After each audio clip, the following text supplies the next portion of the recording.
मैं ये कह रहा था कि मेरे आका की निगाह नबुव्वत देख रही थी कि वो दौर आएगा जब तलबा का वक़ार कम हो जाएगा, जैसा कि आज हम देख रहे हैं।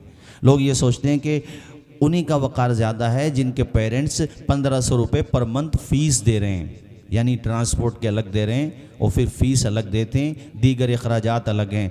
और वो बच्चे जो गरीब हैं और जिनकी माली हालत कमज़ोर है, वो मदरसों में पढ़ रहे हैं, फ्री में मदरसे वाले पढ़ा रहे हैं, तो सोचते हैं ये तो ऐसे ही दिखे हैं, इनका तो कोई मकाम ही नहीं है। तुम्हारी नज़र में हो सकता है ऐसा, लेकिन सच तो वो है जो नबी की निगाहों ने देखा है। दुनिया कुछ भी कहे, वो उसकी अपनी सोच हो सकती है, मगर नबी ने पता क्या फरमाया है? हुजूर फरमाते हैं तालिबान उलूम नबविया, तुम घर छोड़ के मदरसे की तरफ चलते हो तो फरिश्ते आसमान छोड़ के रास्तों की तरफ चल देते हैं। जिन रास्तों से तुम्हारा गुजर होता है वहाँ वो अपने परों को बिछा देते हैं। ऐसा ऊंचा मकाम है। यहाँ जो आप हजरात बैठे हैं, देखो बुरा मत मानना, मैं सबको नहीं कह रहा हूँ, लेकिन 50% ऐसे हो सकते हैं जिन्हें नमाज सही तलफ़ुज़ के साथ याद होगी। 50% मैंने बहुत कह दिया। दुआए क़नूत, आयतल कुर्सी, चारों कुल ये याद होंगे, मान रहा हूँ मैं 50%। बाकी 50% वो होंगे जिनकी सना भी दुरुस्त नहीं निकलेगी। तावुज़ो तस्मिया का तलफ़ुज़ बाई मिस्टेक ही निकलेगा। अगर चेक किया जाए तो, चेकिंग भी होने लगे तो फिर डर ये है कि मजमा और कम हो जाएगा। तो मैं ये बता रहा हूँ, जबकि एज किसी की 50 साल है, कोई 70 प्लस है, कोई 80 साल से भी ज़्यादा का है, यानी 80 साल के हो गए, बाल सफ़ेद हो गए, चारों कुल याद ना हो सके, तावुज़ो तस्मिया सही तलफ़ुज़ के साथ याद नहीं, सूरह फातिहा याद नहीं, तहियात में भी मुतशाबे लगते हैं, दुरूद इब्राहीमी भी कमज़ोर है। हज़रात 70 साल, 80 साल, उम्र कितनी बताई मैंने? 60 साल। अब ज़रा इन बच्चों को देख लो, ये जो तुम्हारे सामने बैठे हैं, इनको देख लो ज़रा। अभी मैं परसों एक जलसे में था, खुदा की कसम यकीन मानना 11 साल का बच्चा हाफिज़ कुरान हुआ है। 11 साल, यानी उसे अलहम्द से लेकर वन्नास तक पूरा कुरान याद है। और जिसके नमाज का तलफ़ुज़ सही नहीं, वो उन पे तबसरा करता है जिनके सीने में अल्लाह ने कुरान को बसा दिया है। ज़रा मकाम तो देखो इनका। और हज़रत सच्ची बात बताऊं, अब तो खैर रमज़ान शरीफ आ रहे हैं माशाल्लाह, लेकर रहमतों का सामान आ रहा है। हो मुबारक मोमिनो, रमज़ान आ रहा है। ऐसा मुबारक महीना, अल्लाह करे सब पढ़ते हैं माशाल्लाह, अच्छी बात है, सारे लोग कुरान शरीफ पढ़ते हैं, लेकिन शव्वाल का चांद नज़र आता है ना, फिर जुज़दान में लपेट करके कुरान को रख दिया जाता है। अब बेडरूम साफ़ होगा, मकान साफ़ होगा, रूम साफ़ होगा, सब कुछ साफ़ हो रहा है, मगर अफसोस की बात यह है जहाँ हुजूर का मौजज़ा रखा हुआ है, उस कपड़े को साफ़ करने की तौफ़ीक न मर्दों को हो रही है न औरतों को हो रही है। अब्बा ने जहेज़ में बतौर तोहफ़ा कुरान दिया था, बेटी ने टेलीविज़न का पर्दा साफ़ किया, अपना बेडरूम साफ़ किया, अपना जनाबे वाला बेड साफ़ किया, कुर्सियाँ साफ़ की, मगर मेरी कौम की बहन बेटी तुझे क्या हो गया? तेरे बाप ने तोहफे में कुरान भी तो दिया था ना। उस कुरान के जुज़दान पे गर्दो गुबार जम रहा है, मगर फिर भी बहरहाल बेहतर है कि रमज़ान में पढ़ा जाता है, उसके अलावा कुरान नहीं पढ़ा जाता। बहुत कम फ़ीसद है, बमुश्किल 10 से 15% जो कुरान पढ़ते हैं। अब इन तलबा को देख लो जो तुम्हारे सामने बैठे हुए, देखो इन्हें ज़रा, इनके पास मदरसे आ जाओ, मदरसा फैजुल मुस्तफ़ा आ जाओ, देखो बाद नमाज फजर आओ तब तिलावत का नगमा सुनोगे, बाद नमाज ज़ुहर आओ तब तिलावत का तराना सुनोगे, यहाँ तक कि अगर तुम बाद नमाज ईशा भी आओगे तो अल्लाह की कसम यहाँ तिलावत ही तुम्हें सुनाई देगी। जिधर दरसगाहों से गुजरोगे, कोई कुरान पढ़ रहा है, कोई क़िरात पढ़ रहा है, कोई मार्फतुत तजवीद पढ़ रहा है, जनाबे वाला कोई कुरान को सही पढ़ने के सही तरीके से पढ़ने के कवायद पढ़ रहा है। यहाँ किसी भी वक्त आ जाओ, इनका आलम तो ये होता है कि ये अगर बाज़ार से शॉप पे सामान ख़रीदने भी जाते हैं ना, तो दिमाग इनका कुरान ही में रहता है। अभी सबक सुना दिया है, पिछला बाकी है। फजर की नमाज से पहले सुना दिया जाता है मदरसों में सबक। आप क्या समझते हैं? आप तो 12-13 हज़ार रुपये तनख्वाह दे के ये समझते हैं कि बहुत बड़ा काम कर रहे हैं। ये पता नहीं है वो 12-13 हज़ार रुपये जो तनख्वाह ले रहा है ना, वो वक्त का इजारा है, वरना इनकी तनख्वाह कौन दे सकता है यार? इनका मकाम कौन पहचान सकता है? आप रुद्रपुर के महल्लों में जाके तलाश तो करो, 8 बजे से पहले नहीं उठती हमारी सारी पब्लिक 8 बजे ना औरतें उठ रही है ना मर्द, जवानों को तो पूछना क्या वो 10-11 बजे उठते हैं। मगर आ जाओ मदरसा फैजुल मुस्तफ़ा में, फजर की आज़ान बाद में होती है, यहाँ का मुदर्रिस पहले उठ जाता है। फजर की आज़ान से पहले पहले बच्चे उठ के फारिग हो जाते हैं, अल्लाह अकबर बावुज़ू होते हैं और अपना कुरान मजीद पढ़ने लगते हैं। कितने बच्चे तो वो होते हैं कि जमाते फजर होने से पहले पहले अपने सबक को सुना चुके होते हैं। इनका मकाम तो पहचानो, इनका मर्तबा तो पहचानो। और मैं तो मदारिस में रहा हूँ, खाक छानी है। हमारे हज़रत मौलाना हसन रज़ा साहब क़िबला तशरीफ़ फरमा है, मौलाना सईद साहब, ये सब मेरे साथी हैं माशाअल्लाह। हमने मदरसों में देखा है कितने बच्चे तो वो होते हैं जो नाश्ता भी नहीं कर पाते सुबह का। गुर्बत का आलम ये होता है कि इतना पैसा नहीं होता जो रोज़ाना नाश्ता कर सकें। बहुत सारे मदारिस में नाश्ते का इंतज़ाम भी नहीं होता, माली हालत कमज़ोर होती है। मैं इंतज़ामिया से भी कहता हूँ और उन बस्ती वालों से भी कहता हूँ जहाँ मदारिस चल रहे हैं कि तुम्हारे बच्चे तो नाश्ता करें लेकिन हुजूर के मेहमान नाश्ता ना करें। अरे सारे लोग इकट्ठा किया करो, पैसे ताउन किया करो। अल्हम्दुलिल्लाह खाने का इंतज़ाम किया, रहने का माकूल बंदोबस्त किया, नाश्ते का भी इंतज़ाम होना चाहिए बच्चों का। मैंने देखा है उन बच्चों को कि फजर से पहले उठ गए, उन्होंने अपना सबक याद किया, अल्लाह अकबर, बगैर नाश्ता किए वो सुबह से लेकर 12 बजे तक अपना सबक याद करता है। उसके मकाम को तू क्या पहचानेगा यार इंसान, तू क्या उसकी अजमत पहचानेगा जिसके पेट में अगरचे खाना नहीं है मगर दिल में मुस्तफ़ा की मोहब्बत का सौदा समाया हुआ है। वो बच्चा जो भूखा है, जिसने नाश्ता नहीं किया मगर सुबह से वो कुरान पढ़ रहा है। कोई बच्चा सुबह से मौलवियत की किताबें पढ़ रहा है, आलमियत की किताबें पढ़ रहा है और दोपहर में जब घंटी लगती है छुट्टी की, उसके बाद वो खाना खाता है और उसका बदला पता है उसे क्या मिलता है जब वो फारिग हो जाता है।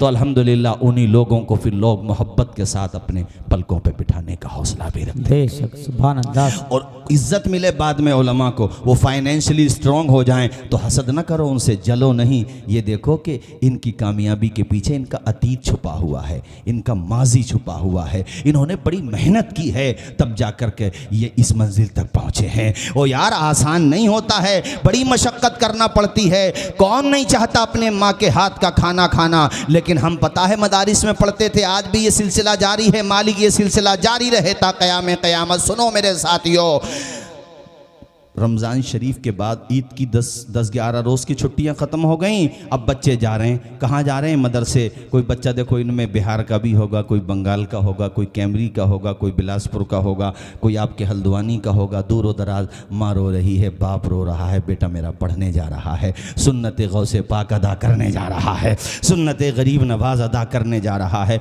अब देखो वो मतलब शव्वाल में गया, अब कब आएगा वो?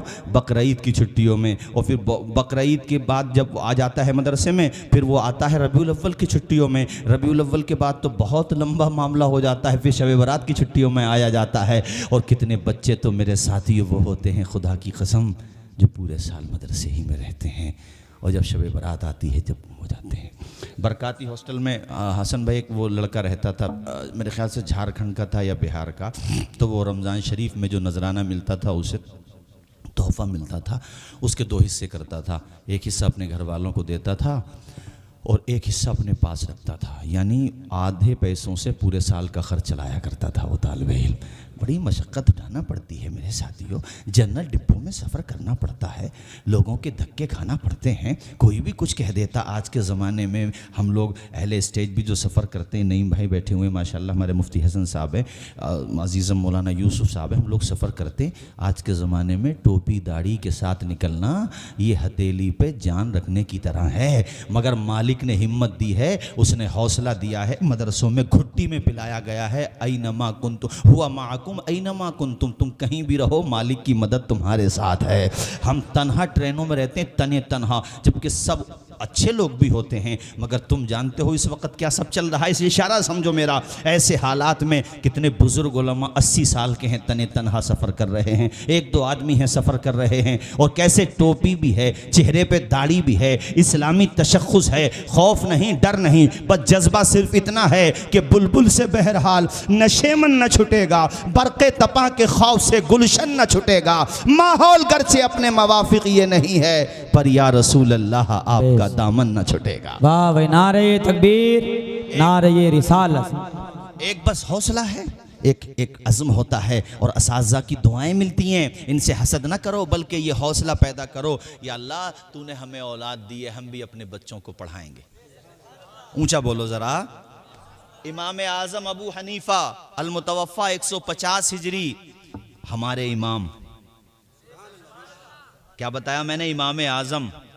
बोलो इमाम, नाम तो नौमान है आपका, पढ़ाते थे। ये टीचर्स के लिए थोड़ा सा मैं अर्ज कर रहा हूँ, असातिज़ा के लिए। और चुन चुन के लाते थे जहन और दिमाग को, जैसे रिफाइंड किया जाता है ना, रोगन निकाला जाता है। क्या गजब था। और अल्लाह ताला ने ऐसी जहानत दी थी, बसीरत भी लाजवाब थी, बसारत भी लाजवाब थी। पेशानी देख के पहचान लिया करते थे स्टूडेंट में टैलेंट है, ये बच्चा चलेगा, मेहनती है। आपकी नज़र पड़ गई एक दिन एक लड़के पे जिसका नाम याकूब था। कहा बेटा याकूब ज़रा करीब आना, पेशानी देखी, कहा तो मेरे पास पढ़ने आया कर।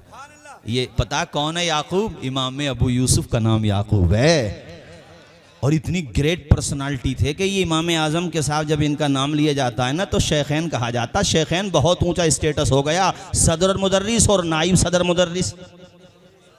यानी इमाम आज़म के साथ जब इमाम अबू यूसुफ का जिक्र होता है तो शेखैन कहते हैं, और इमाम मोहम्मद के साथ होता है इमाम अबू यूसुफ का तो तरफ़ैन कहते हैं, और जनाब वाला तो साहिबैन कहते हैं। और जब इमाम मोहम्मद का जिक्र इमाम आज़म के साथ होता है तब तरफ़ैन कहते हैं। मेरे कहने का मकसद ये है कि इमाम अबू यूसुफ की पेशानी देखकर उस्ताद पहचान गया कि इस बच्चे को अगर पढ़ने का मौका मिला तो नाम रोशन कर देगा।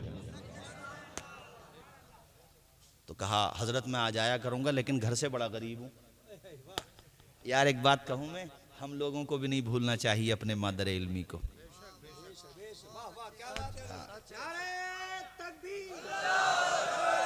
और मौलाना ज़ियाउल मुस्तफ़ा साहब, उन उस्ताज़ों को भी नहीं भूलना चाहिए जिन्होंने कायदे बगदादी पढ़ाया, यस्सरनल कुरान पढ़ाया। तू जो बड़ी बड़ी जामियात में पहुंचा, यूनिवर्सिटीज़ में पहुंचा, तुझे जो स्टेटस मिला, तुझे जो शनाख्त मिली, ये जो तुम्हारी शनाख्त की इमारत है ना, उस इमारत में पहली ईंट उस मौलाना ने रखी है जो तेरी मस्जिद में इमामत किया करता था। यस्सरनल कुरान जिसने पढ़ाया है वो तेरा उस्ताज है। देखा कर तो अदब से निगाहें झुका लिया कर और मुस्कुरा के गुनगुना दिया कर। खुद से चलकर नहीं ये तर्ज़े सुखन आया है, पाँव दाबे हैं बुजुर्गों के तो फन आया है। इमाम आज़म ने कहा बेटा आ जाया कर। कहा हुजूर मैं आ तो जाऊंगा मगर मेरी माली हालत कमज़ोर है और मेरी अम्मी जो हैं वो मुझे भेजेंगी नहीं। कहा अच्छा एक काम कर, तू अपनी माँ को बुला के ला। वो खुद ही आ गई, बूढ़ी थी, ज़ईफ़ा थी। कहा इमाम साहब भेज तो दूंगी पढ़ने, मगर मेरे घर का खर्चा देना पड़ेगा।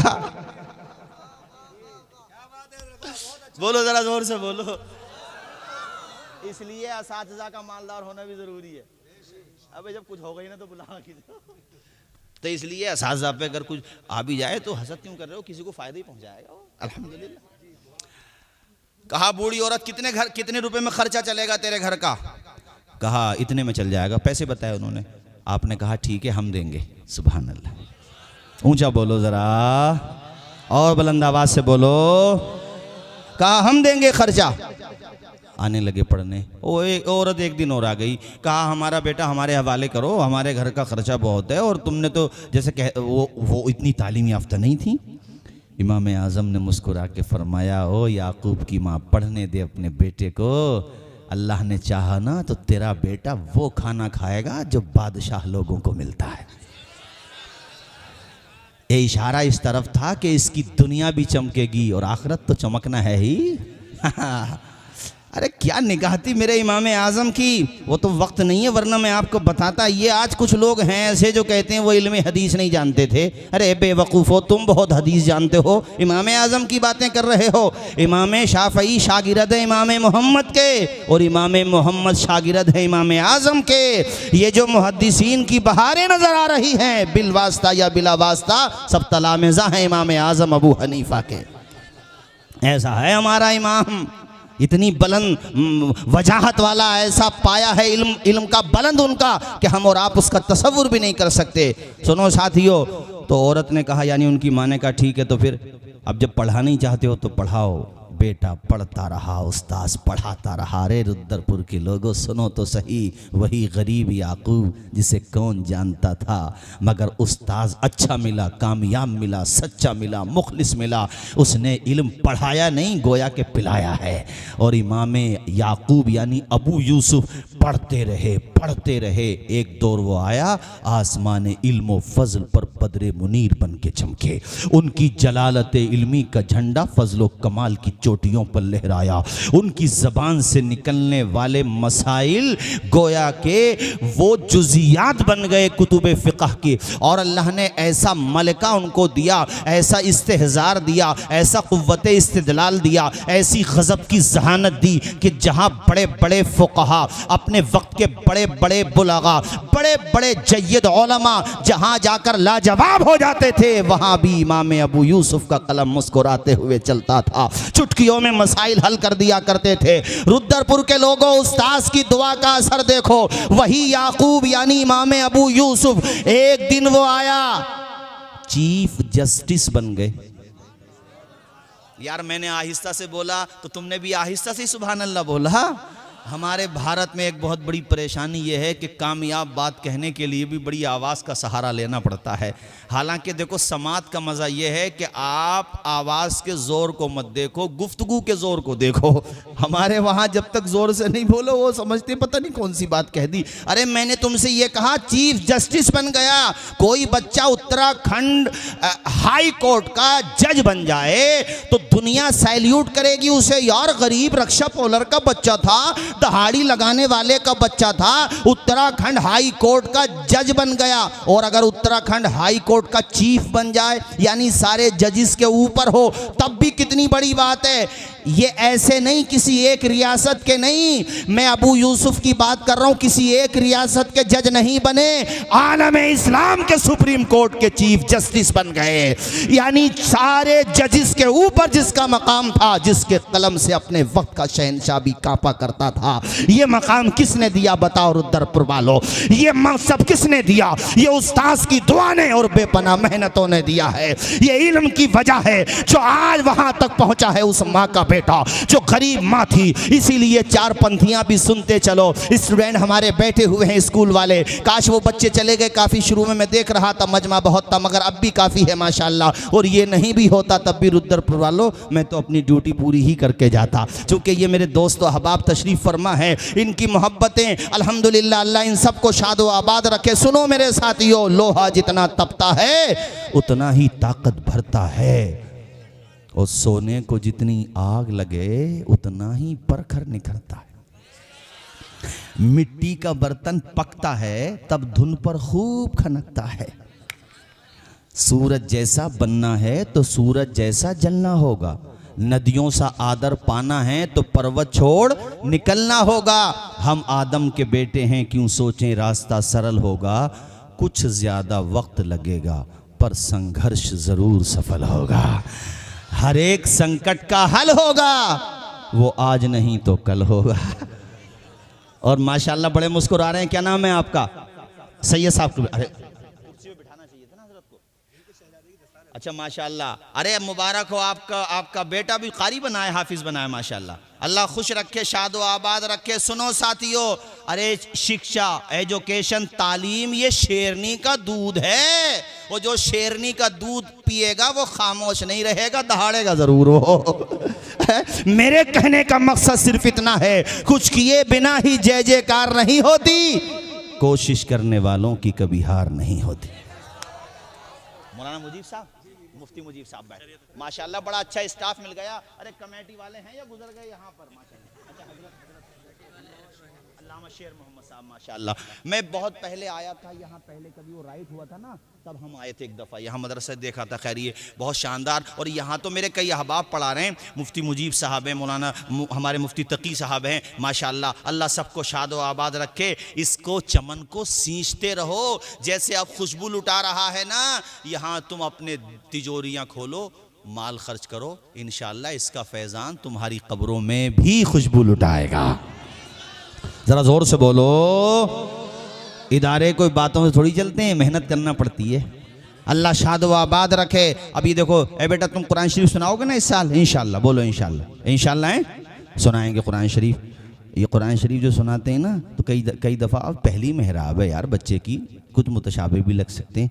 तो बाहर आके कुछ लोग जिनके नमाज का तलफ़ुज़ भी सही नहीं है, वो कहते हैं मौलाना साहब के मुतशाबे बड़े आ रहे हैं। मैंने कहा तुम अल्हम्दु नहीं सुनाई जाएगी, तुम्हारे मुतशाबों की बात कर रहे हो। ये तो देखो कि उसकी पहली मेहराब है। हमारे यूपी में, यूपी और उत्तराखंड को के बहुत लंबा फासला थोड़ी है यार, मैंने भी क्या जुमला बोल दिया। मैं कह रहा हूँ अपने इलाके में एक कहावत है कि कुरान हाफ़ज़ा करना, कुरान का हाफिज़ बनना, ये लोहे के चने चबाने की तरह है। मानोगे कि नहीं? आसान काम है। और अब एक बात और बताऊं भाईजान मैं आपको, अब आप जब नमाज पढ़ेंगे इनके पीछे, तो ये नहीं कह सकते अपने बेटे के पीछे, ये जितने पढ़े माशाल्लाह, इनके बाप हों, दादा हों, और अगर अल्लाह करे परदादा भी हों, अगर जिंदा हैं तो चाचा हों, ताया हों, अब ये नहीं कह सकते पोते के पीछे।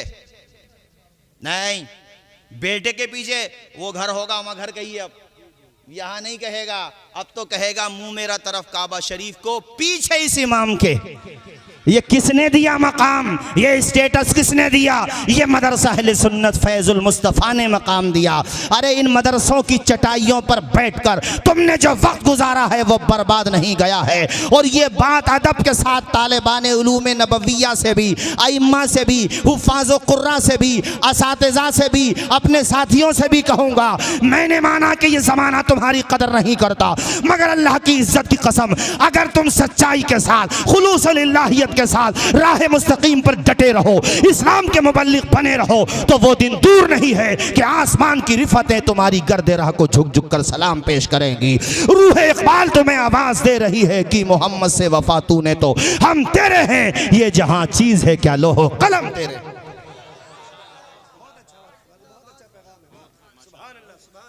अब भी बहुत कुछ है अल्हम्दुलिल्लाह, अपने फील्ड में भी कमी थोड़ी है। दिल थोड़ा क्यों कर रहे हो? किसी की सैलरी लगी 30,000 रुपए की, तो 30,000 रुपए में भाई साहब 15,000 रुपए तो उसके उठ ही जाते हैं। रूम लेगा, खाना खाएगा। हमारे अल्हम्दुलिल्लाह मुदर्रिसीन और मसाजिद के अइम्मा, अल्लाह का शुक्र है, ये तो फ्री में है। तो हम किसी से कम थोड़ी है। नहीं भाई, हाँ हम भी किसी से कम नहीं है। इसे क्या हो गया भाई? कोई बात नहीं है, मेरी तरफ देखो जरा। असल में बात ये है, मैं सोच रहा था नहीं कोई रहने दो, अभी सलामत है भाई, रहने दो यार, चलो तो बड़ी लेकर के आओ फिर। असल में मैं सोच तो ये रहा था 5-10 मिनट बोलूंगा, मगर आप लोगों का मैंने रंग देखा तो मैंने थोड़ा वक्त बढ़ा दिया। खत्म कर दें ये तकरीर? बताएं जोर से बताओ यार ऐसे। नारे तकबीर, नारे रिसालत, नारे गौसियत, मसलके आला हजरत, फैज़ाने आला हजरत, फैज़ाने गौसे आज़म, नारे तकबीर, नारे रिसालत, नारे गौसियत। कलमा शरीफ पढ़े, ला इलाहा इल्लल्लाह मुहम्मदुर रसूलुल्लाह सल्लल्लाहु अलैहि वसल्लम। तो ये जो बच्चे अब कुरान शरीफ सुनाएंगे, देखो इधर, इन्हें ये भी याद रखना है कि कितनी रकतें हो गई, रखना है। तरवीहा कितने हो गए, यानी 4 के बाद बैठना पड़ता है ना, तरवीहा बोलती हैं उसको, कितने हो गए। और ये भी याद रखना है कहाँ पे छोड़ा था। आसान काम थोड़ी है। पहली मेहराब मेरी हुई तो मुझे पता कैसे हुई थी भाई। पहली मेहराब हजरत, तो खुशी में मुसाफा कर लिया करो। कुछ लोगों को इस पे भी तकलीफ होती है, अरे ये क्या हो रहा है, ये क्या हो रहा है, ये तोहफा हो रहा है। किसी को क्या परेशानी है भाई? इज्जत से नवाजना। नाज शरीफ पढ़ने वालों को कुछ लोग दे दें खुतबा को, नुकबा को, तो उस पर भी आपत्ति है। अरे वो तुमसे कह थोड़ी रहा, मोहब्बत का नजराना है। हुजूर ने हस्सान को चादर दी, पूरी दुनिया को एक पल्ले में रखो, मेरे हुजूर की चादर को एक पल्ले में रखो, हुजूर की चादर भारी पड़ जाए। मगर हाँ, हमारी नीयत इस पे नहीं होनी चाहिए, ये बात एक अलग हो गई। मगर कोई खुशी से देता है तो आपत्ति भी नहीं होना चाहिए, क्योंकि कबीला मुसलमानों में भी ऐसा वही चाहता, मौलवियों को टेंट वही दबा दो बेचारों का है। तनख्वाह अगर बढ़ा दी, मिसाल के तौर पे कमेटी में सब लोगों ने कहा भाई तनख्वाह बढ़ा दो, मुदर्रिसीन की ज़रूरत है, दीन का काम कर रहे हैं, बाल बच्चों को छोड़ के आए, 12-13 हज़ार रुपये में किस तरह से घर का खर्चा चलेगा, तो उस पर एतराज़। मस्जिद के मौलाना को कह दिया तो उस पर एतराज।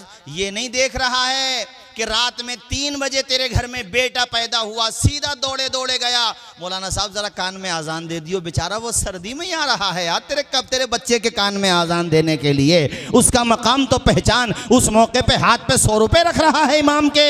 अरे ये तो वैसा मौका है, कम से कम 1000 रुपए रख दे, वो जाकर के अपने बच्चों से कहेगा माशाअल्लाह आज मेरे मुक्तदी को अल्लाह ने बेटा दिया तो उसने खुशी में मुझे नजराना पेश किया।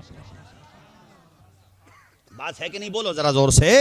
दो जहां में काम आए जो ऐसा कोई काम कीजिए, दो जहां में काम आए जो ऐसा कोई काम कीजिए, जिंदगी का एक एक पल मुस्तफ़ा के नाम कीजिए, जिंदगी का एक एक पल मुस्तफ़ा के।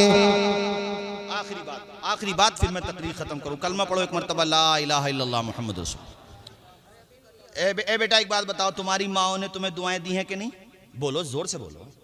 आप भी बताओ, जो कुर्रा बन गए माशाल्लाह, दी है ना? वालिदैन ने, यानी माँ ने भी बाप ने भी। एक माँ की कहानी, गुफ्तगू खत्म। ये किसकी माँ है पता है तुम्हें, जिसकी मैं बात बता रहा हूँ? इमाम बुखारी की माँ। इमाम बुखारी के वालिद हैं इस्माइल, ये शागिर्द हैं इमाम मालिक अल मुतवफ़ा 179 हिजरी के, बड़े मुहद्दिस थे, जल्लुल क़द्र मुहद्दिस थे।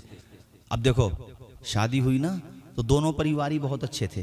पहले हजरत दोनों तरफ सीरत देखी जाती थी और अब तो गांधी जी देखे जा रहे हैं। हसन भाई हमारे वहाँ एक शादी हुई तो मैं क्या बताऊं, बहुत लंबी हो जाएगी बात। बाद में वहाँ गोली चल गई, गोली। और एक साहब से हमने भी कहा भाई बेटा तुम्हारा जवान है, रिश्ता उश्ता देख लो। तो हजरत हमें कुछ चाहिए नहीं। एक जगह से रिश्ता आया था, कह रहे थे बोलेरो देंगे, वैसे हजरत हमें कुछ चाहिए नहीं। तो मैंने कहा भाई तू एक काम कर, भले आदमी बोलेरो से पेट न भर रहा तेरा भाई, अबे बलैनो से पेट नहीं भर रहा, शिफ्ट का तो खैर कोई जिक्र ही नहीं रहा, जब उसका बोलेरो से ना भर रहा हजरत। तो मैं मौलाना जाउल मुस्तफा साहब, मैं भी ऐसे ही दिल जला आदमी जो मुंह में कह ही देता हूँ। मैं स्टेज पे कह दूं, वैसे कान में कहने में क्या जा रहा। तो मैं उससे बोला तुम शादी करियो सन 2027 में। बोले क्यों? मैंने कहा उस वक्त जो है ना जहेज में बुलडोजर चलेंगे। तो मेरा मुंह देखता रह गया, क्या मतलब? बुलडोजर के नाम से घबराहट हो जा आजकल। हाँ। तो अरे मैंने कहा भले आदमी ये क्या मसला है, पहले की शादियां देखो, वो सीरत देखा करते थे। अरे बेटी अगर अच्छी नेक सीरत आएगी, सीने से लगा के कुरान लाएगी, अपना नसीब साथ लेकर के आएगी। एक हदीस मेरे मुताले में आई, अभी मैंने बल्कि 1 महीना पहले ही ये हदीस मेरे सामने आई। कितनी प्यारी हदीस है। हुजूर कहते हैं निकाह के जरिए रिस्क तलाश करो। हालांकि निकाह हो गया तो जाहिर में खर्चा बढ़ गया, बीवी का खर्चा बढ़ गया, उसके परिवार वाले घर पे आएंगे तो मेहमानदारी का भी खर्चा बढ़ गया, बच्चे पैदा होंगे, बच्चे की परवरिश का खर्चा बढ़ गया। हुजूर कह रहे रिस्क तलाश करो। क्या मतलब है इसका? इसका मतलब यह है कि नादान, अब तक सिर्फ तेरी किस्मत का सितारा तेरे साथ था, मगर अब दूसरे की धी बेटी जब दुल्हन बनके तेरे आंगन में कदम रखेगी तो उसकी किस्मत का सितारा भी तेरे साथ चमकेगा। और 1 और 1 11 हो जाते हैं। दोनों सितारे जब एक साथ चमकेंगे तो इंशाअल्लाह बेड़ा पार हो ही जाएगा। किसी के देने से भला नहीं होता है, खुदा के देने से भला होता है। और हाँ, बेटियों को उनका हक दिया जाए बिलाशुबा। मैं ये नहीं कहता हक ना दो, मगर बेटे वालों को उस पर निगाह नहीं रखना चाहिए कि ज़रा सी कमी हो गई तो माज़अल्लाह तलाक तक की नौबत आ गई। ऐसा नहीं होना चाहिए। पहले की शादियाँ देखो, इस्माइल ये भी पारसा, हज़रत इस्माइल की जो ज़ौजा हैं ये भी पारसा, निकाह हो गया। सुनो साथियों, अल्लाह ने जो उम्मीद दी और फिर वो उम्मीद बराबर हुई, घर में बेटा पैदा हुआ। अल्लाह अल्लाह, दोनों ने अपने बेटे का नाम रखा मोहम्मद।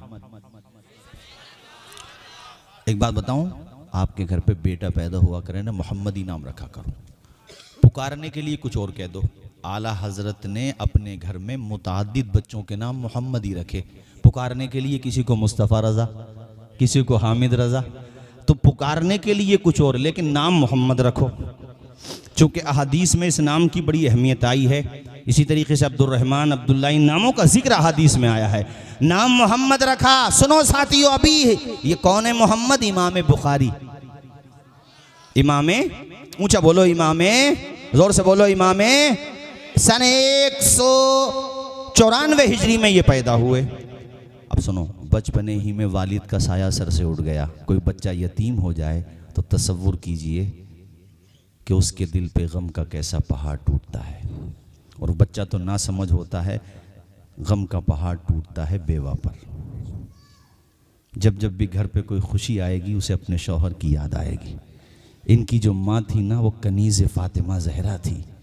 उनके सजदों पे हमारी ज़िंदगी कुर्बान हो जाए। उनकी पाक दामनी पे उनका जिक्र पढ़ो, खुदा की कसम दिल के पैमाने आँखों से छलकने लगते हैं। ज़बान पे नाशुक्री नहीं आती थी। आंचल फैला के मालिक की बारगाह में दुआ करती, या अल्लाह जो तेरा फैसला था मंजूर है, इस बच्चे के बाप का साया इसके सर से उठ चुका है मालिक। बस अब मेरी तमन्ना यह है कि मेरे बेटे को तू बहुत बड़ा मुहद्दिस बना दे, आलिम दीन बना दे। बोलो ना यार ज़रा, आमीन बोलो, आमीन बोलो। उनके सदक़े में हमारी नस्लें आलिम हो जाएं, इस नियत से आमीन बोलो मेरे साथियों। वो दुआएं करती रहीं। किस्मत भी कैसा इम्तिहान लेती है कि बेटा हो गया नाबीना। क्या हो गया? देखना बंद आंखों से। दिल पे एक चोट लगी, दीदे तर से देखा, आसमां को बड़ी हसरत की नज़र से देखा। मालिक, बाप का साया सर पे नहीं है, एक ही बेटा है, मुझे पढ़ाना भी है, मुहद्दिस बनाना भी है, आलिम दीन बनाना है, इल्म का चराग बनाना है मुझे अपने बेटे को। मालिक, नाबीना हो गया। बाप होता तो मदरसे तक ले जाता। इल्मी मराकिज़ हैं, बसरा है, कूफा है, मक्का है, मदीना है। दुनिया के अलग अलग खित्तों में मेरा बेटा इल्म हासिल करने जाएगा। अपने असातिज़ा की बारगाहों में शर्फ़ तलम्मुज़ कैसे तय करेगा? जब नाबीना है कैसे जाएगा? इसके तो बाप का साया नहीं। माँ की दुआ में वो सोज़ो गुदाज होता है कि बाबे इजाबत से टकरा जाती है माँ की दुआ। तुमने माँ बाप को समझा ही कहाँ है? हमारे पास आके तो कहते हो दुआ कर दो। यार, हमारी दुआ तुम्हारे हक़ में कबूल होती है बिलाशुबा, लेकिन उस दर्जे का रुतबा नहीं रखती जो दर्जा अल्लाह ने माँ बाप की दुआ को रखा है। अरे माँ बाप की दुआ को मालिक ने ये मकाम दिया है। अल्लाह के पैगम्बर फरमाते हैं, जिस तरह नबियों की दुआ उम्मतियों के हक़ में कबूल होती हैं, उसी तरह माँ बाप की दुआ औलाद के हक़ में कबूल हो जाती है। ए रुद्रपुर वालों, जब जाया करो हल्द्वानी को, गदरपुर को, काठगोदाम को, नैनीताल को, घर से निकलने से पहले माँ का हाथ सर पे रखवा लिया करो। बाप के सीधे हाथ को चूम लिया करो, बल्कि दोनों हाथ सर पे रखवा लो और कहो, अम्मा अब्बा, जब तक हम पलट के नहीं आ जाएं आपकी दुआ हमारी हिफाजत करेगी। यकीन रखो, जब तक आ नहीं जाओगे, और अगर तुम्हारा बाप दुनिया में नहीं रहा है, तुम्हारी माँ दुनिया में नहीं रही है, अपने फ्लैट देखने जाते हो, तुम्हारा फ्लैट अगर यहाँ से काफ़ी दूर है वहाँ जाओगे। अगर तुम्हारा गदरपुर में भी कोई मकान है, महीने में तो चक्कर लगा के आ ही जाओगे, किराया वसूल करने जाओगे। लेकिन बताओ, दिल पे हाथ रख के, अपने बाप की कब्र पे गए हुए तुम्हें कितने ज़माना हो जाता है? शबे बारात को जाते हो, सिर्फ तुम्हारे बाप की रूह, तुम्हारी माँ की रूह तुम्हारा इंतज़ार करती है,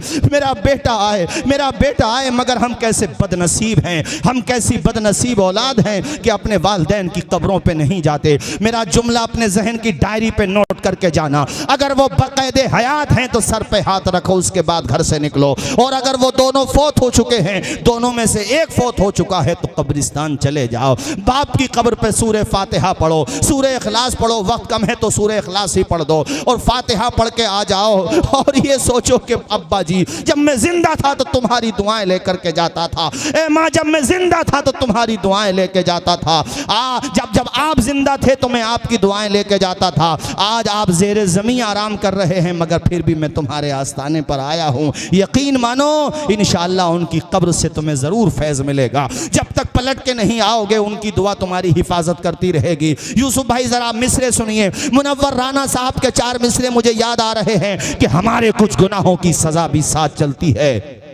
अब हम तन्हा नहीं चलते, दवा भी साथ चलती है। अभी जिंदा है माँ मेरी, मुझे कुछ भी नहीं होगा। मैं घर से जब निकलता हूँ दुआ भी साथ चलती है। अपने माँ बाप की दुआएं लेकर लेके निकलो। माँ बाप की दुआओं का बड़ा असर होता है। ये जो हुफ़ाज़ बैठे हैं, ये जो अहले इल्म का नूरानी काफ़िला देख रहे हो, इनके साथ इनके माँ बाप की दुआएं हैं। आप मानो या ना मानो, बात वही है कि जो चीज़ फ्री में मिलती है उसकी कदर नहीं होती है। ऑक्सीजन जब ख़त्म हुआ था तो पता चला था ऑक्सीजन क्या होता है, लेकिन खुदा ने फ्री में देखो हमें कितना ऑक्सीजन दे रखा है, हमें अहमियत का अंदाज़ा नहीं होता। दिल का एक वाल पड़े तो लाखों रुपया लग जाता है, लेकिन खुदा फ्री में तुझे दिल की धड़कन दे रहा है। इसी तरीके से देखो, हमारी दुआएं लोगे, आपस में एक दूसरे की दुआएं लोगे, तुम्हें जाना पड़ेगा, कुछ ना कुछ लालच एक दूसरे को देना लेना पड़ेगा। लेकिन माँ बाप तुझे फ्री में दुआएं देते हैं तो उससे दुआ को कहेगा भी नहीं। लेकिन तू गदरपुर गया था, तू बासपुर गया था, तू सुवार गया था, पलट के नहीं आया, किसी वजह से मोबाइल स्विच ऑफ हो गया। यहाँ गदरपुर में, मोहल्ला भूड़ा में, ये दीगर जितने भी कस्बात मोहल्ले हैं, यहाँ पर सब इंतज़ार करते करते 12 बजे तक सो जाएंगे। कहेंगे भाई सो जाओ, चलो समझदार है आ जाएगा पलट के। 2 हस्तियाँ होंगी जिन्हें पूरी रात नींद नहीं आएगी। एक तेरा बाप होगा, कभी बस स्टैंड जा रहा है, कभी रेलवे स्टेशन जा रहा है, कभी जहाँ पे गाड़ियाँ कारें आती हैं मेन रोड पे वहाँ जा रहा है, मेरा बेटा नहीं आया। और एक तेरी माँ होगी जो मुसल्ला बिछा करके फातिमा ज़हरा की चादर के वास्ते से तेरी ज़िंदगी की दुआएं मांग रही होगी। हालांकि तूने दुआ को कहा नहीं है, मगर फिर भी उनके लब हैं, खुलते हैं तो अपने लिए बाद में खुलते हैं, औलाद के लिए पहले खुलते हैं। तुम तो बूढ़े माँ बाप को चंद पैसे दे दो तो एहसान जताते हो। तुम्हें मैंने 10,000 रुपये दिए, अब्बा जी तुमने 1 महीने में खर्च कर दिए, ए अम्मा तूने 1 महीने में उठा दिए 10,000 रुपये। तेरे माँ बाप ने कभी तुझसे हिसाब नहीं मांगा। वो सुबह कमाने गया सूरज निकलने से पहले, शाम को आया सूरज निकलने के बाद। जब घर पहुँचा और जा कर के उसने तुम लोगों को, जब तुम छोटे छोटे बच्चे थे, सोते हुए देखा ना, चारपाइयों पे, तख्त पे, फर्श पे, खुदाई कसम बाप की थकान उतर जाती है। अपने बच्चों के लबों की मुस्कुराहट देख लेता है तो इतनी मोहब्बत करता है बाप। और माँ की मोहब्बतों का तो कहना ही क्या है। इसलिए कहता हूँ माँ बाप का मकाम पहचानो। कल को शब बारात भी है, जब मस्जिद में जाना तो माँ का हाथ सर पे रखवाना, कहना माँ पूरे साल में हमसे जो खताएं हुई हैं तू माफ़ कर दे। मुझे याद आता है हमारे गाँव में, अल्लाह ताला उनको जन्नत नसीब करे, एक ज़ईफ़ा थी, उनका इंतकाल हो गया। तो वो मैं पढ़ता था उस ज़माने में कादरिया में, तो शब बारात पे तकरीर करता अपनी मस्जिद में। तो दूसरे दिन को वो आई, बड़ी मोहब्बत रखती थी हमसे, आई और बड़ी दुआएं दी। कहा बेटा वो रात तूने तकरीर की थी? मैंने कहा हाँ। कहते वो मेरा बेटा मुझसे नहीं बोल रहा था कई महीने से, उसके दिल पे असर पड़ा और उसने जा कर के मेरे कदमों में अपना सर रख दिया। वो माँ जो नाराज़ थी, मगर तेरी आँख का आंसू माँ से देखा ही कहाँ जाता है। अरे जाके सिर्फ इतना कह दे माँ मुझे माफ़ कर दे, वो तेरी माँ है, खुदा की कसम तो नहीं भी कहेगा तब भी माफ़ कर देती है। ऐ लोगो ज़मीन पर एक ही औरत दिखाई देती है, फ़कत माँ की मोहब्बत दिखाई देती है। ऐ बूढ़ी माँ तेरे चेहरे की झुर्रियों की कसम, हर एक लकीर में जन्नत दिखाई देती है। इमाम बुखारी की माँ की दुआ से बात निकली तो यहाँ तक पहुँची, पलट के नहीं आया तू गदरपुर से अभी तक। माँ भी जाग रही है, बाप भी जाग रहा है। बहुत ऊंची इमारत हर घड़ी ख़तरे में रहती है, बुलंदी देर तक किस शख्स के हिस्से में रहती है। ये ऐसा कर्ज़ है जिसको अदा में कर नहीं सकता, मैं जब तक घर न पहुँचूँ माँ मेरी सजदे में रहती है। ये माँ होती है मेरे साथियों। इमाम बुखारी की माँ ने जो दुआएं की हैं तड़प के साथ, यार मांगने वाला भी तो हो, कोई अल्लाह की बारगाह में सर झुकाने वाला भी तो हो। ए अल्लाह तूने नारे नमरूद को गुलजार कर दिया था इब्राहिम पर, ए मालिक तू चाहे तो हजरत यूनुस को मछली के पेट से बाहर निकाल लाता है। ए मालिक मेरे बेटे की बीनाई वापस कर दे। ए अल्लाह मेरे बेटे मोहम्मद को तू बीना कर दे, मेरा बेटा मोहम्मद नाबीना हो गया है। ए अल्लाह मैं अपने बेटे को आलिम दीन बनाऊंगी, तेरी राह में वफ कर दूंगी। एक दिन किस्मत का सितारा चमका तज़किरतुल हुफ़्फ़ाज़ में, उसके अलावा सियर आलामिन नुबला में, उसके अलावा दीगर कुतुब में, कुतुबे रिजाल में, और जिन किताबों में मुहद्दिसीन के हालात ज़िंदगी लिखे हुए हैं उन किताबों के अंदर ये बात मुत्तफ़क़ा तौर पे लिखी हुई है कि हज़रत इमाम बुखारी की माँ की दुआ कबूल होती है। ख्वाब में एक दिन क्या हुआ कि बंजर ज़मीन पे नूर की बरसात हो गई।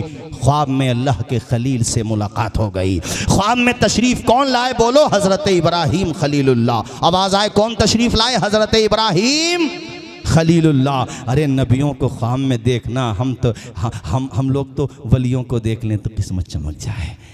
ये बात इसलिए कह रहा हूँ कि हमारी आपकी निगाहें, आपका तो नहीं पता, मैं अपनी बात करता हूँ, इस काबिल कहाँ जो उन मुबारक हस्तियों को देख सकें।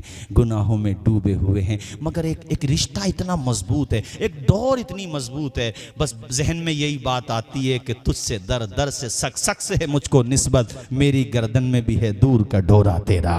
वो जो पढ़ते ना इम्मा लोग दुआओं में कि खार हैं, बदकार हैं, डूबे हुए हैं, जिल्लत में हैं, कुछ भी हैं या अल्लाह तेरे महबूब की उम्मत में हैं, हम जैसे भी हैं, कितने भी गुनाहगार हैं, मगर या अल्लाह है तो तेरे महबूब की उम्मती। और यकीनन यही निस्बत है कि आसमान से पत्थर नहीं बरस रहे हमारे ऊपर, हमारी शक्लें नहीं बिगड़ी, हमारे चेहरे सलामत हैं। ये सदका तुम्हारा नहीं है, ये सदका अनीस बेकसा की दुआओं का सदका है, मकीने गुंबदे खजरा का सदका है ये तुम्हारे ऊपर। वो मुफ्ती आज़म हिंद का शेर याद आता है कि मेरे अमाल का बदला तो जहन्नम ही था। बोलो सच्ची बात है कि नहीं? मेरे अमाल का बदला तो, खुदा की कसम बिल्कुल सच्ची बात है, बिल्कुल सच्ची बात है।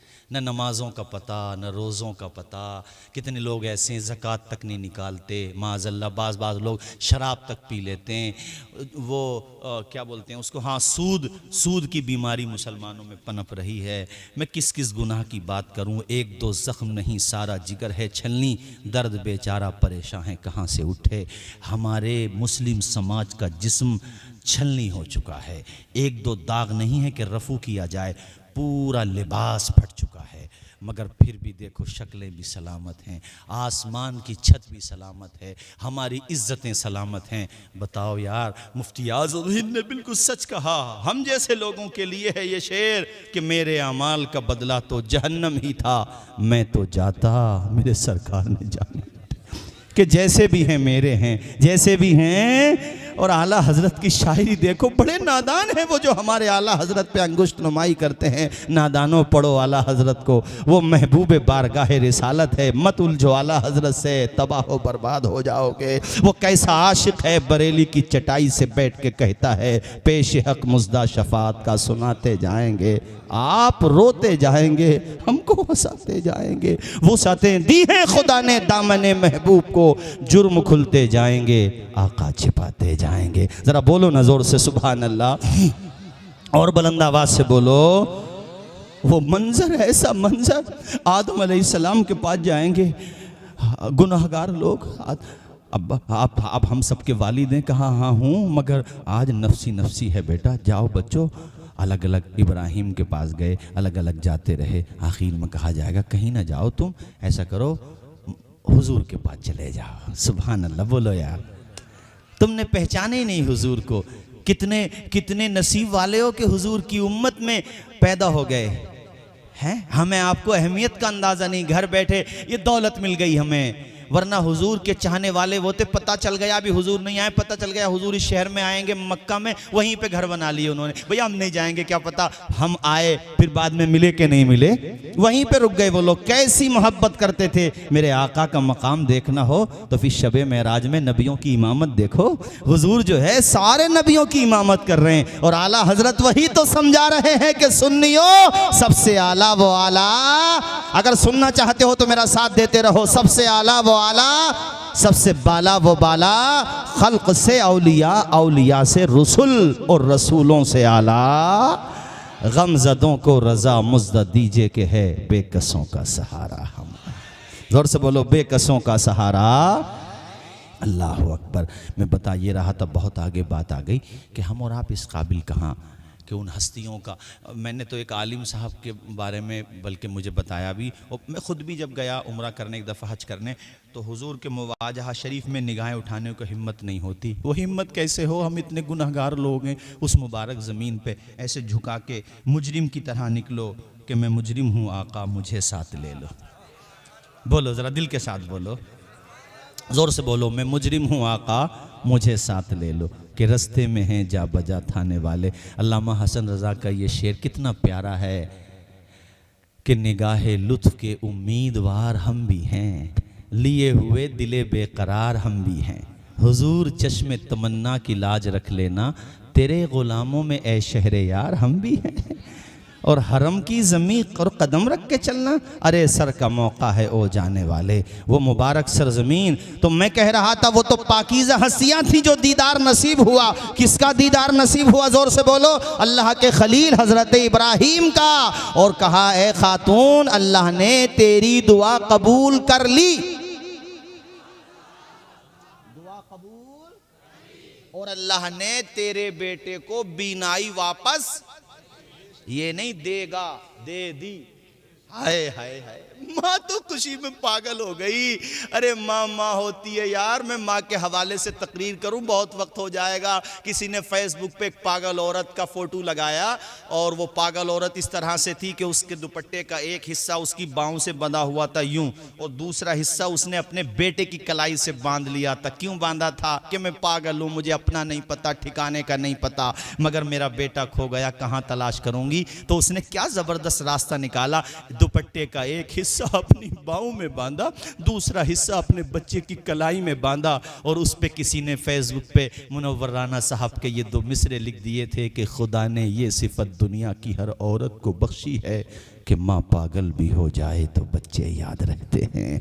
वो पागल है मगर जानती है कि मेरे जिगर का टुकड़ा है ये। अब तुम यहाँ से जाना, कल शब बारात आ रही है, मेरा कहना मानना, अपनी माँ को राज़ी कर लेना, राज़ी हो तो और राज़ी कर लेना, और माँ के कदम भी चूम लिया करो यार, हाथ भी चूम लिया करो, और इस गुनाहगार के लिए भी दुआ करा देना। वो बड़ा करीम है, जब करम करने पे आता है ना तो फिर तुम्हारे गुनाहों को नहीं देखता, अपने करम के सदक़े में ही माफ़ कर देता है।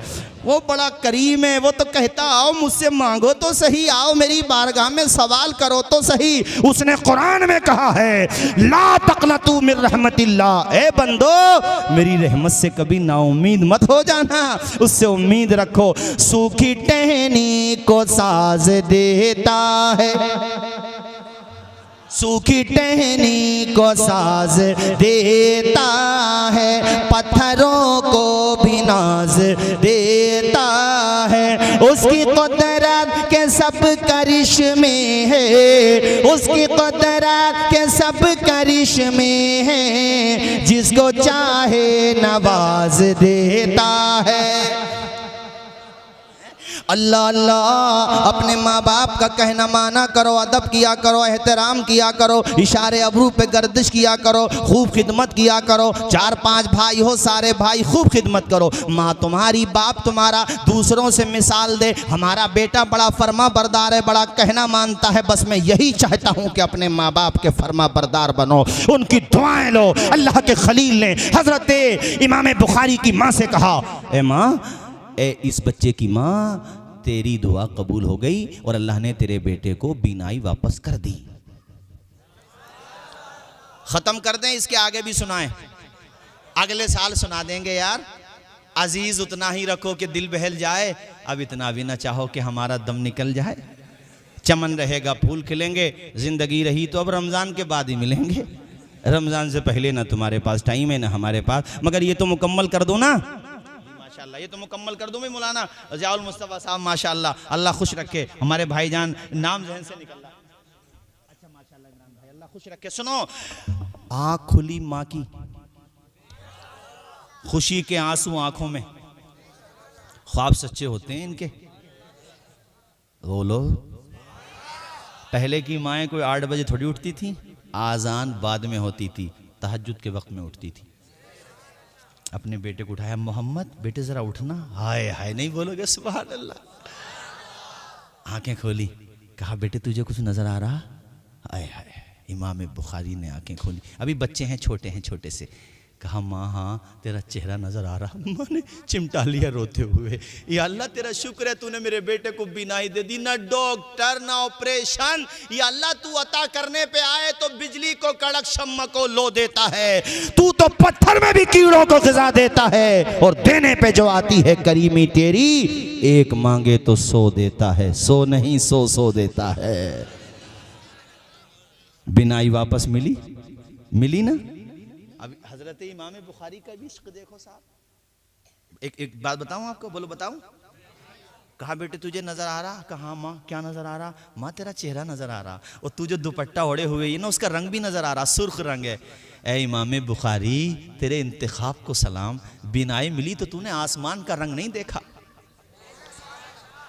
तूने हवाओं का एहसास नहीं किया, जमीन की वुसअत नहीं देखी। अगर सबसे पहले देखा तो माँ का चेहरा देखा। और हम जैसों को एक पैगाम भी दिया कि घर में आँख खुले तो घर में माँ तो है ही ना, सबसे पहले माँ को ही देखो। बोलो ना, सबसे पहले और माँ को देखो यूसुफ भाई, और कहो ए अंधेरे देख ले मुंह तेरा काला हो गया। माँ ने आंखें खोल दी, घर में उजाला हो गया, घर में उजाला। ये फसाना नहीं हकीकत है, अपनी माँ से जिसे मोहब्बत है। गौर से पैर तू क्यों नहीं कहता, माँ के कदमों के नीचे जन्नत है। अब इमाम बुखारी को बीनाई मिल गई। इमाम बुखारी का तो नाम सुना है ना आपने। कुरान शरीफ के बाद सबसे ज़्यादा मोतबर वही किताब है जो इन्होंने लिखी है, जिसको कहते हैं बुखारी शरीफ।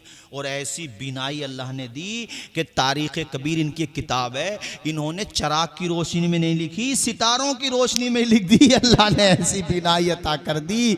ओ यार सुनो तो सही, ऐसा हाफजा दिया। माँ की दुआ का असर देखो कि ये यतीम बच्चा तरक्की करता चला गया। अभी 11 साल का था यार। 11 साल का बच्चा हाफिज बने तो समझ में आता है, मगर 11 साल का बच्चा मुहद्दिस दाखिली की दरसगाह में एक गोशे में बैठा हुआ था। उन्होंने एक हदीस की सनद पढ़ी, सनद में मिस्टेक हो गई तो बच्चा कहता हुजूर सनद गलत हो गई। तो वो कहते हैं अरे तू जरा सा बच्चा है, तू इतनी सी बड़ी बात कैसे जाने यार। 11 साल का बच्चा 20 साल का सवाल करे तो ताज्जुब नहीं होगा। इमाम बुखारी ने कहा उस्ताद जी जरा किताब उठा के देखो, अगर मेरी बात गलत हो तो मान लूंगा। जब उठा के देखा गया तो बात वही सही थी जो इमाम बुखारी कह रहे थे। अल्लाह अकबर। अभी जमाने तालिबे इल्मी था, फारिग नहीं हुए थे, इब्तिदाई जमाना था।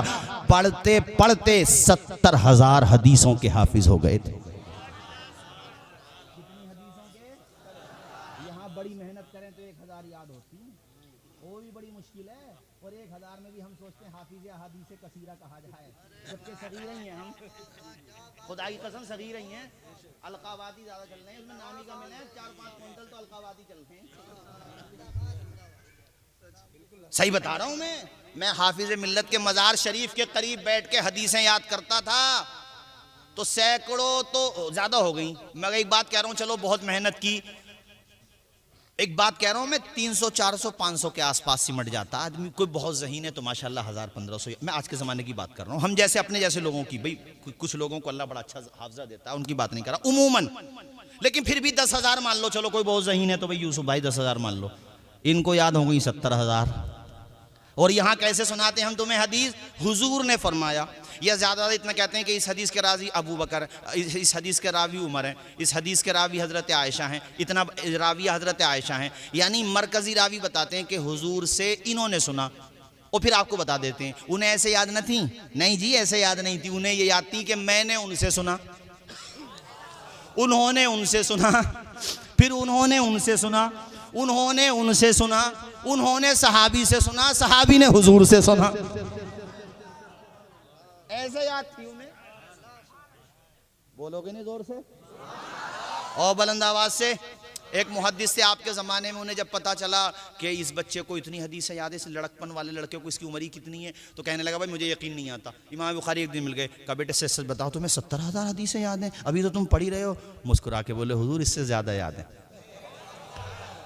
और कहा सिर्फ मतन याद नहीं है, सनद भी याद है, हालात ज़िंदगी भी याद है। किन किन ने यह हदीस रिवायत की है, यानी जो रुवात हैं, जो रिजाल हैं, उनके हालात ज़िंदगी भी याद हैं। उनकी आपस में सिमा है कि नहीं, मुलाकात हुई है कि नहीं, वो उनमें कौन रावी ज़ईफ़ है, कौन रावी सिक़ा है, कौन रावी कमज़ोर है, सारी डिटेल याद है। और जब बुखारी लिखने बैठे तो 6 लाख हदीसों से बुखारी को लिखा है।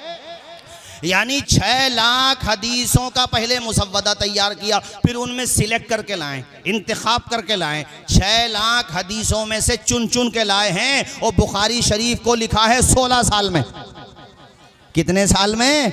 मगर अल्लाह ने कितनी मकबूलियत दी। गदरपुर का मदरसा हो तो ख़त्म बुखारी है, रुद्रपुर का मदरसा हो तो ख़त्म बुखारी है, उत्तराखंड के सैकड़ों मदरसे हो तो ख़त्म बुखारी है, उत्तर प्रदेश के हज़ारों मदरसे हो तो ख़त्म बुखारी है। एशिया हो, अफ्रीका हो, अमेरिका हो, यूके हो, जितने भी हो यार, सब हो, जहाँ जहाँ भी अहले इस्लाम पाए जाते हैं और मदरसे पाए जाते हैं, वहाँ ख़त्म बुखारी की महफिलें सजाई जाती हैं। ए बुखारी, तेरा चर्चा इतना कैसे हुआ कि शर्क में बुखारी, गर्ब में बुखारी, जुनूब में बुखारी, शिमाल में बुखारी, हर तरफ बुखारी बुखारी। इमाम बुखारी, तुझे ये मकाम कैसे मिला? तो इमाम बुखारी की रूह पाक जवाब देती है, सुनो मेरे दीवानों, दामन मुस्तफ़ा से जो लिपटा यगाना हो गया, जिसके हुजूर हो गए उसका ज़माना हो गया।